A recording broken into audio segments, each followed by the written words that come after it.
Eu saúdo os irmãos com a paz do Senhor. Eu sou o pastor Fábio Henrique, da Assembleia de Deus em Mossoró, no Rio Grande do Norte, e este é o programa EBD em Síntese. O programa EBD em Síntese é um programa de responsabilidade do Departamento de Ensino Bíblico da Assembleia de Deus em Mossoró, por meio da Superintendência Geral da Escola Bíblica Dominical. Estamos estudando ao longo deste trimestre do ano de 2022 lições bíblicas temáticas com o tema geral: os ataques contra a Igreja de Cristo, as sutilezas de Satanás nestes dias que antecedem a volta de Jesus. Nós vamos hoje estudar a lição de número 6, de 7 de agosto de 2022, lição que tem como título A Sutileza das Ideologias Contrárias à Família. O texto áureo da nossa lição se encontra em Gênesis capítulo 2, versículo 18, que diz assim: E disse o Senhor Deus, não é bom que o homem esteja só, far-lhe-ei uma adjuntora que esteja como diante dele. E a verdade prática da nossa lição declara o seguinte: dentre os muitos perigos que a sociedade contemporânea enfrenta, estão aqueles de natureza ideológica que planejam destruir a família. A nossa lição de hoje está baseada na leitura bíblica em classe que se encontra em Gênesis, no capítulo 2, versículos 18 a 24.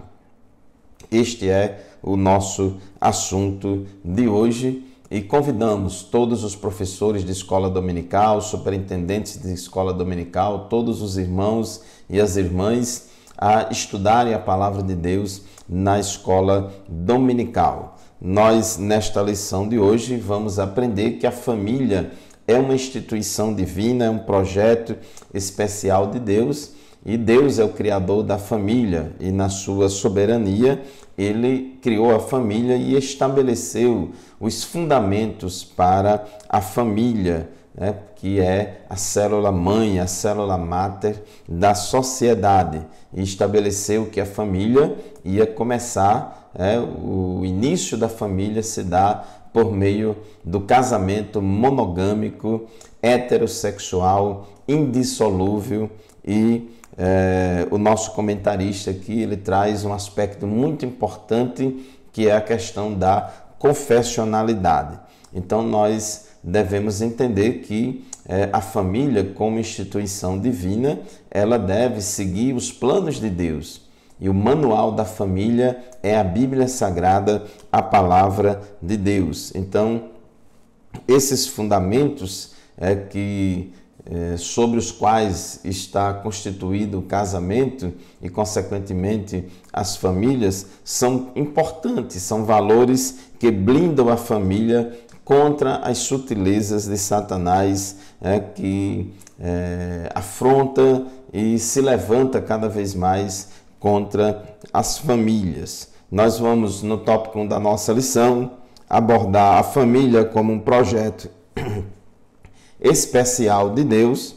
Depois nós vamos elencar os fundamentos da família cristã. No tópico 3 vamos esclarecer as sutilezas da nova configuração familiar. E no último tópico da nossa lição nós vamos apontar os princípios bíblicos para uma família sólida. Então nós, como cristãos, temos responsabilidades para com a família. Glórias a Deus. O programa EBD em Síntese, ele é transmitido pela Rádio Libertador FM 96.3, por todo o sistema de comunicação da Assembleia de Deus em Mossoró, TVAD e mídias sociais. Então, nesta lição de hoje, nós vamos mostrar que a família é um projeto de Deus e que há valores fundamentais sobre os quais a família está edificada. O tópico 1 da nossa lição fala que a família é um projeto de Deus. Nós observamos isso lá no Gênesis, no capítulo 1, no capítulo 2, a respeito da criação da família, e quando foram consultar Jesus a respeito do divórcio, Jesus falou Portanto, o que Deus ajuntou, não separe o homem.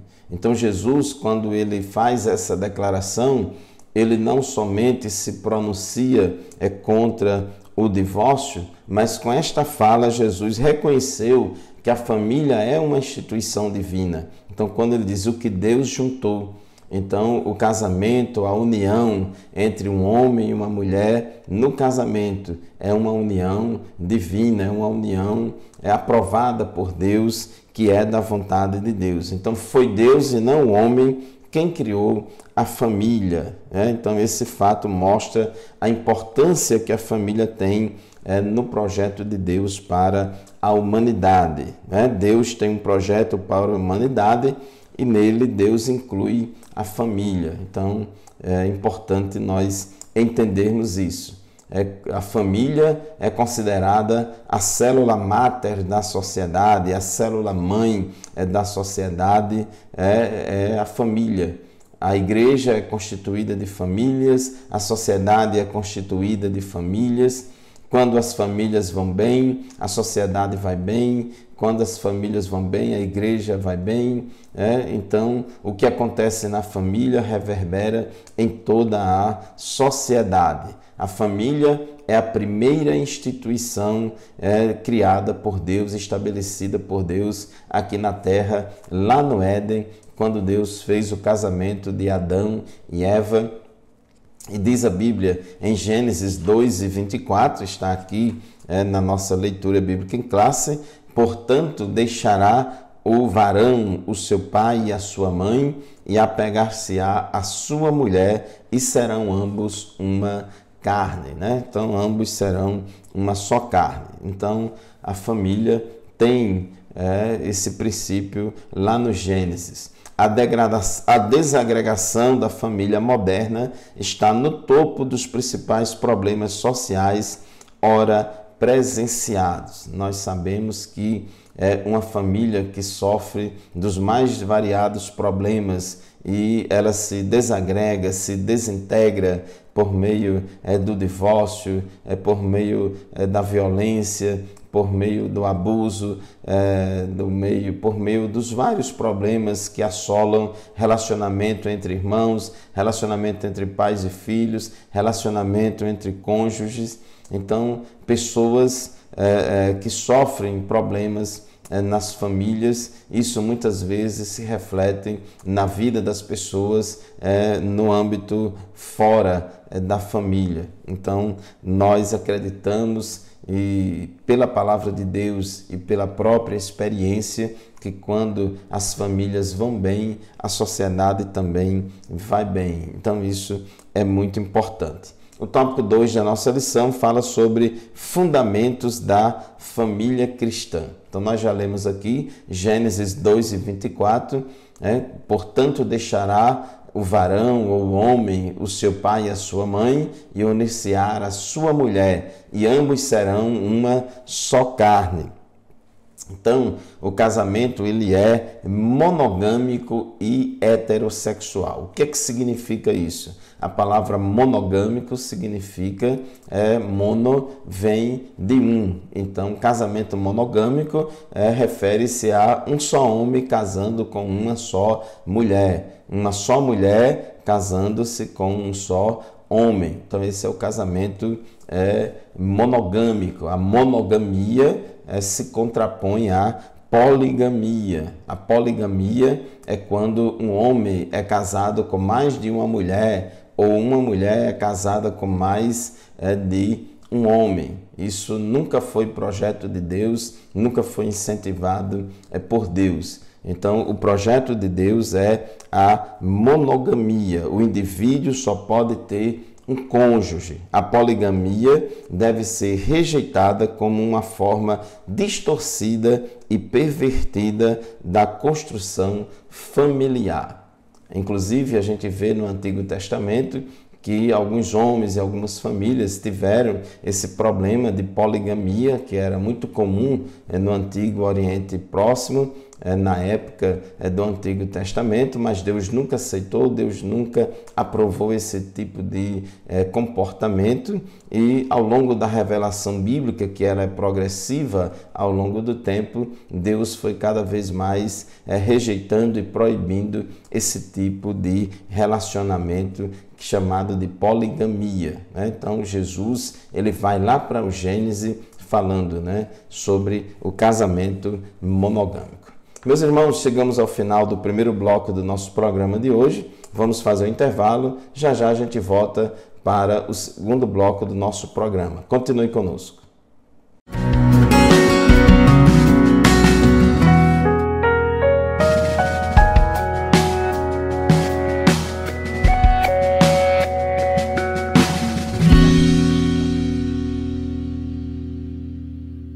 Amém, glória a Deus, estamos de volta para o segundo bloco do programa EBD em Síntese, estudando hoje a lição de número 6 da Escola Bíblica Dominical, lição 6 deste terceiro trimestre, que tem como título A Sutileza das Ideologias Contrárias à Família. Então nós estávamos falando no final do bloco anterior que Deus estabeleceu fundamentos para a família. E um dos fundamentos é o casamento monogâmico, um só homem casando-se com uma só mulher. Uma só mulher casando-se com o seu marido, com um só marido. Então, a poligamia, esse costume do homem ter mais de uma mulher e de a mulher ter mais de um homem, isso é pecado, isso não é do agrado de Deus. Inclusive, é um homem que tem uma esposa que é casado com uma mulher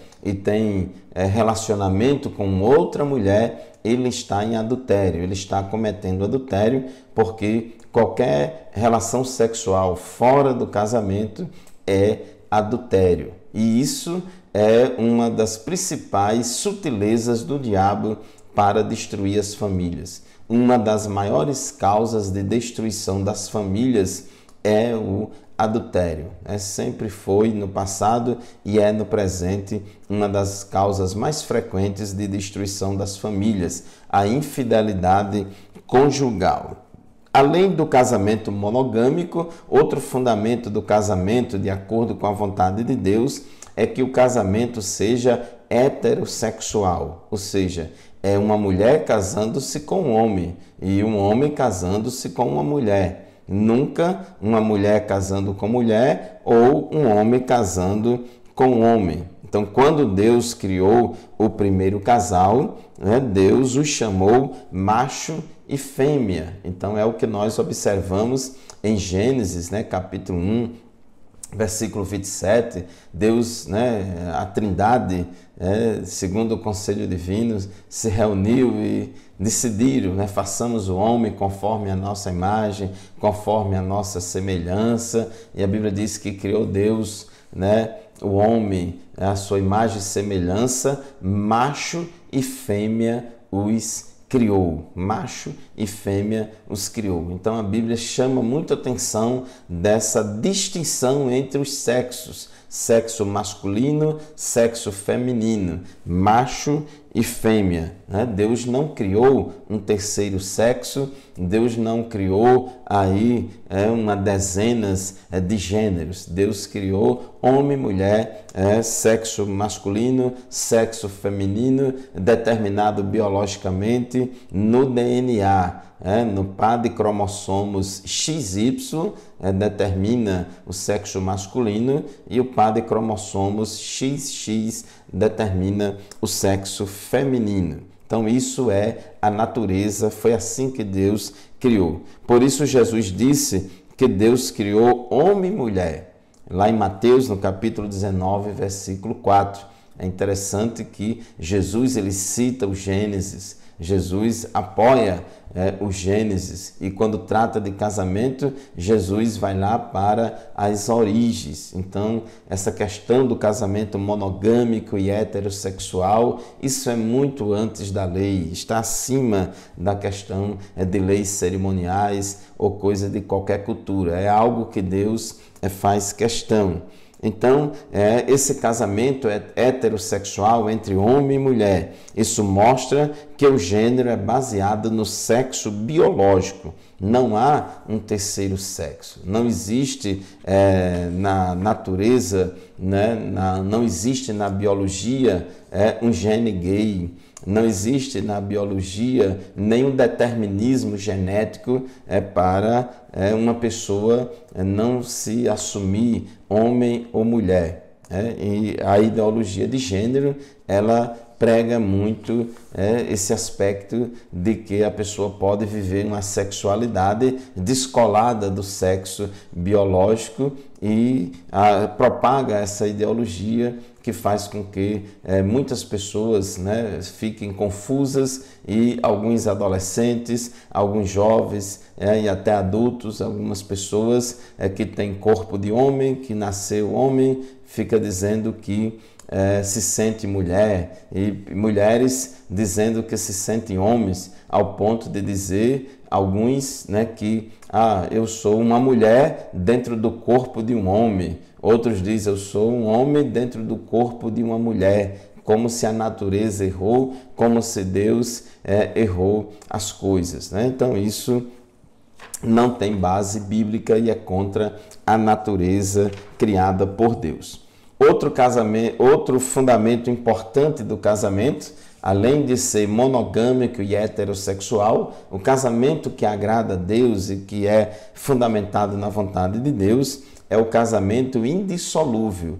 É a união conjugal com o propósito dos cônjuges viverem unidos para sempre até que a morte os separe. Então Jesus foi muito claro, o que Deus juntou, não separe o homem. Quando Jesus diz o que Deus juntou, então ele tanto ali afirma que o casamento é uma instituição divina, como também afirma que o princípio da indissolubilidade do casamento. E ele diz que o homem não fica inventando, não invente de querer mudar essas coisas, porque divórcio é coisa de homens, né? Jesus mesmo falou, Moisés no Antigo Testamento permitiu o divórcio por causa da dureza dos corações dos homens. E a Bíblia no Novo Testamento é clara em dizer que a vontade de Deus é que o casamento seja indissolúvel. E Deus permite o divórcio apenas em 2 casos. Então, são apenas 2 cláusulas de exceção nas quais Deus permite. Não é que Deus incentiva, ou Deus se alegra, ou recomenda o divórcio, mas que permite o divórcio, que é no caso de infidelidade conjugal. Então, quando há infidelidade conjugal, quando há adultério, e repito, o adultério é uma das principais armas de Satanás para destruir as famílias. Uma das principais sutilezas que está destruindo as famílias atualmente é a infidelidade conjugal. Então, Jesus permite que a parte traída, a parte que foi traída, ela, se quiser, pode pedir o divórcio e não estaria pecando se assim fizesse e constituísse um novo casamento, né? Outra cláusula de exceção foi ensinada por Paulo lá em 1 Coríntios, capítulo 7, versículo 15, que é no caso de abandono, quando o cônjuge descrente abandona o cônjuge crente. E nesse caso, como diz o apóstolo Paulo, o cônjuge crente não é obrigado a viver em servidão, porque o cônjuge descrente abandonou. Ainda, outro princípio importante para considerar no contexto do casamento cristão é a confessionalidade. Nós já falamos casamento monogâmico, heterossexual e indissolúvel. E no contexto cristão, outro fundamento que se reveste de grande importância é a questão da confessionalidade. Ou seja, o cristão deve casar com cristão. O cristão não deve casar com uma pessoa não cristã, porque isso é um julgo desigual. São 2 vidas com muitas coisas diferentes, com 2 visões de mundo diferentes, o que vai certamente gerar bastante conflitos. E a gente vê, por exemplo, no Antigo Testamento, muitos e muitos casos de casamentos mistos que foram reprovados por Deus, condenados por Deus. Salomão casou-se com muitas mulheres estranhas que não tinham a mesma fé que ele, e essas mulheres levaram Salomão também a praticar a idolatria. Lá na época de Esdras, na época de Neemias, os judeus que voltaram do exílio da Babilônia constituíram casamentos mistos, casamentos com mulheres descrentes. Então é muito importante que cristão case com cristão. A Escritura preceitua que não deve haver união entre o crente e o incrédulo.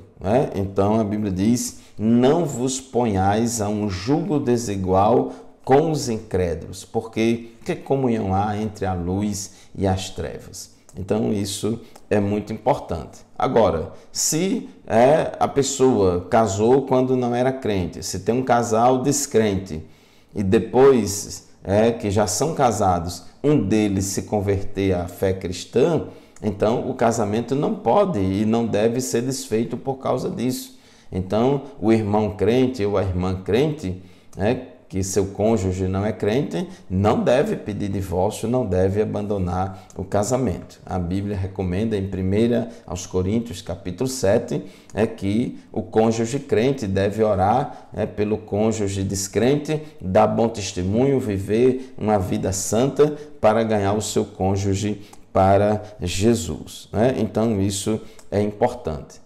Paulo, quando ele fala sobre a questão das viúvas, que as viúvas podem, se quiser, casar de novo, ele diz: pode casar de novo, contanto que seja no Senhor. Então, o crente também, para estar no plano de Deus, na vontade de Deus, deve casar com pessoa crente e evitar o jugo desigual.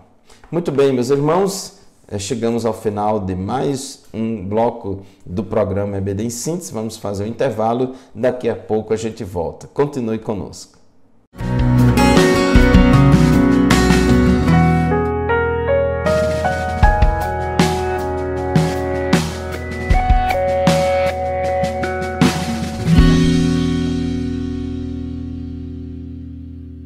Amém, estamos de volta com o programa EBD em Síntese, programa transmitido por todo o sistema de comunicação da Assembleia de Deus em Mossoró, no Rio Grande do Norte. Rádio Libertador FM 96.3 transmite o programa EBD em Síntese todos os sábados, das 8 às 9 da manhã. E também é transmitido pela TV AD, canais 8 e 38 da TCM, e também publicado no YouTube.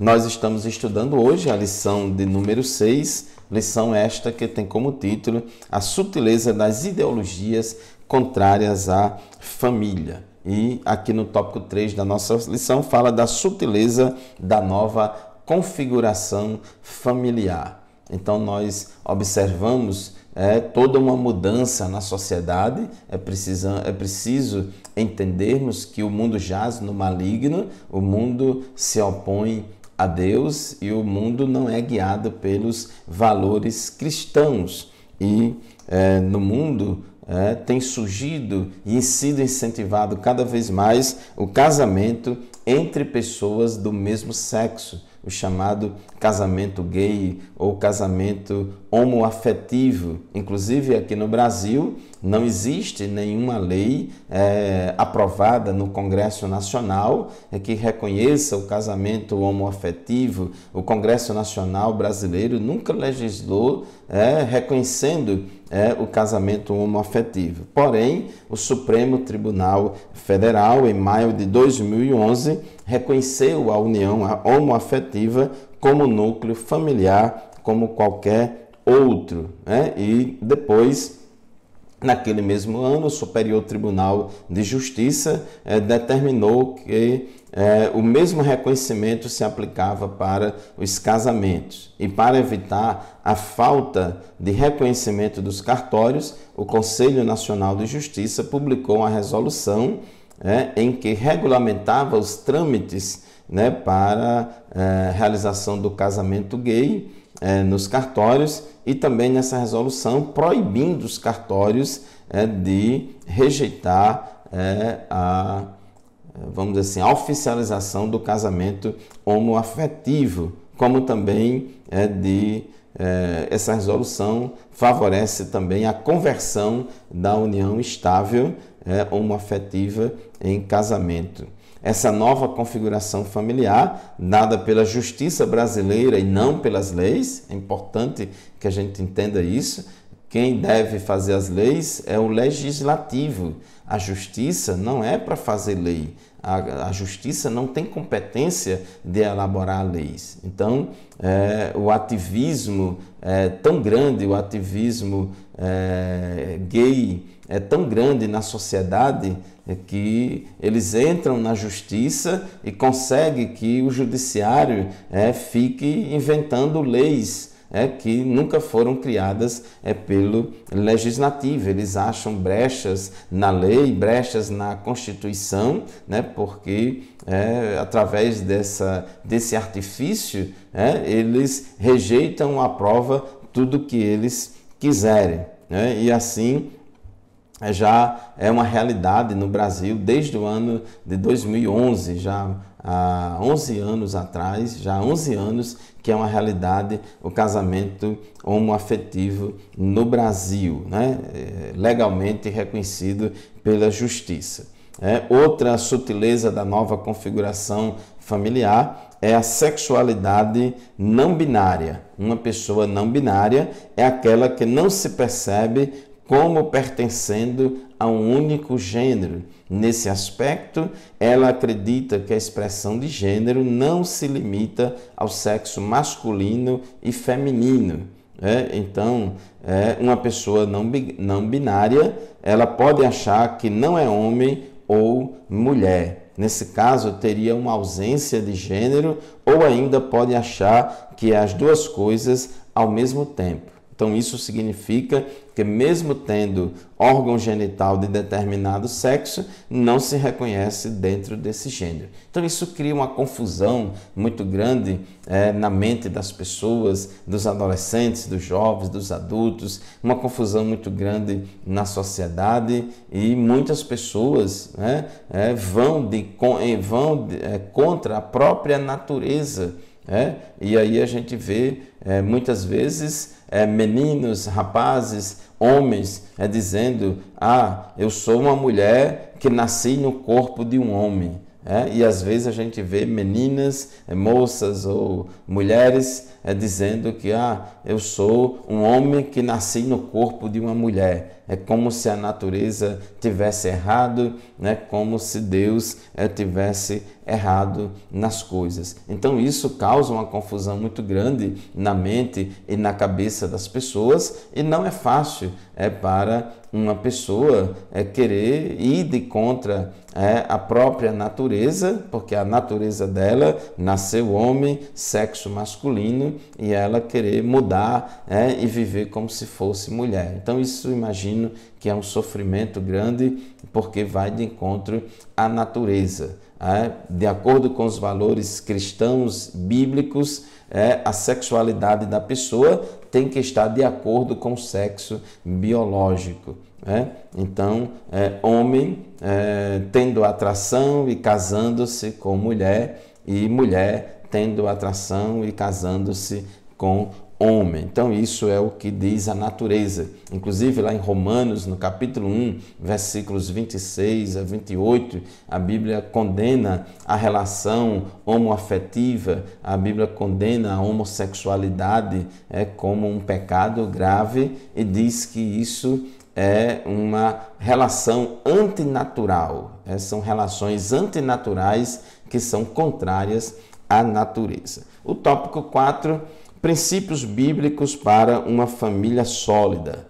Daí a importância do papel dos pais. Os pais têm a missão de ensinar os seus filhos, a sua casa e a sua família, os valores da palavra de Deus. Deuteronômio capítulo 6, versículos 6 a 9, diz Deus: que todas estas palavras que hoje lhes ordeno estejam em seu coração. Ensine-as com persistência a seus filhos. Converse sobre elas quando estiver sentado em casa, quando estiver andando pelo caminho, quando se deitar e quando se levantar. Então, nós vemos a importância que tem dos pais ensinarem seus filhos os princípios da palavra de Deus. Uma criança bem ensinada, filhos bem ensinados, desde a mais tenra idade, tem alta probabilidade de viver uma vida de acordo com os padrões da palavra de Deus. Inclusive, Provérbios capítulo 22, versículo 16, diz assim: ensine a criança no caminho em que deve andar.